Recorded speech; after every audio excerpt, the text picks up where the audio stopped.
Well, it is the countdown to the holiday weekend, of course, and it's supposed to be the most wonderful time of the year. But if you are not careful around the fire hazards inside your home, things can go really wrong and fast. News 4's Katie Alexander, is live with the Frontier Volunteer Fire Company this morning, showing us what you need to know to stay safe. Good morning, Katie. Good morning, Marissa. You know, obviously, when we're talking about these holiday hazards, we have to talk about how cold it gets this time of year. Space heaters are a big concern. They get very hot. Just kidding. This is a joke, but this is actually very serious stuff, as Captain Mark Wright can tell us. What are the big dangers with the space heaters? Well, big danger with space heater is contact. You know, when we have skin contact with a space heater, improper placement, too close to combustible materials in a house, that brings the hazards into the whole situation. And we have two different kinds here. We have one that is propane. Yep, that's propane. And one that's electric. Yes. What do you need to know about these electric ones? Well, the electric ones, this is a radiator type oil-filled supplemental heater. There's a lot of them on the market that are the electric type with the old coils that don't have a lot of safety devices on them, like tip-over shutoffs and things like that. What we find every year, it happens every year, is space heater fires because people are using them for thawing out frozen pipes and crawl spaces and in areas of the home where it really isn't designed or developed to be put into.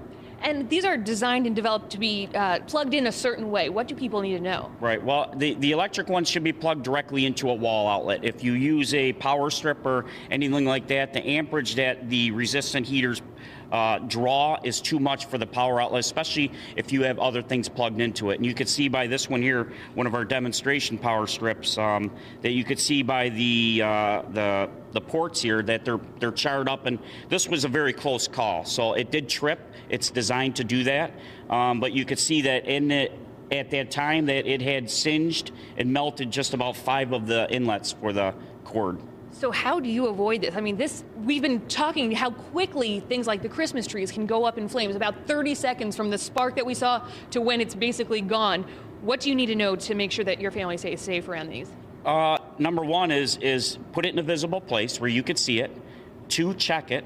Okay, they are on the market. They are safe, but if we abuse it and we overload it and we daisy chain it or piggyback it, where we plug too much into it, because we're always trying to get more outlets because there's never enough in our house. So, you know, we could use it safely, but we definitely want to follow manufacturer's specifications for it and not overload it, because that's what draws the charge on it, and it could overheat and obviously catch fire very, very easily.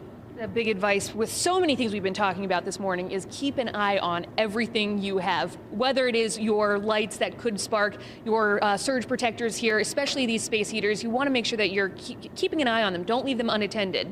Right. Well, it's a great supplemental heat source. Okay, they're, you know, now they have the electric ones. Is, you know, they're selling at the Home Depot and things like that for the holiday season.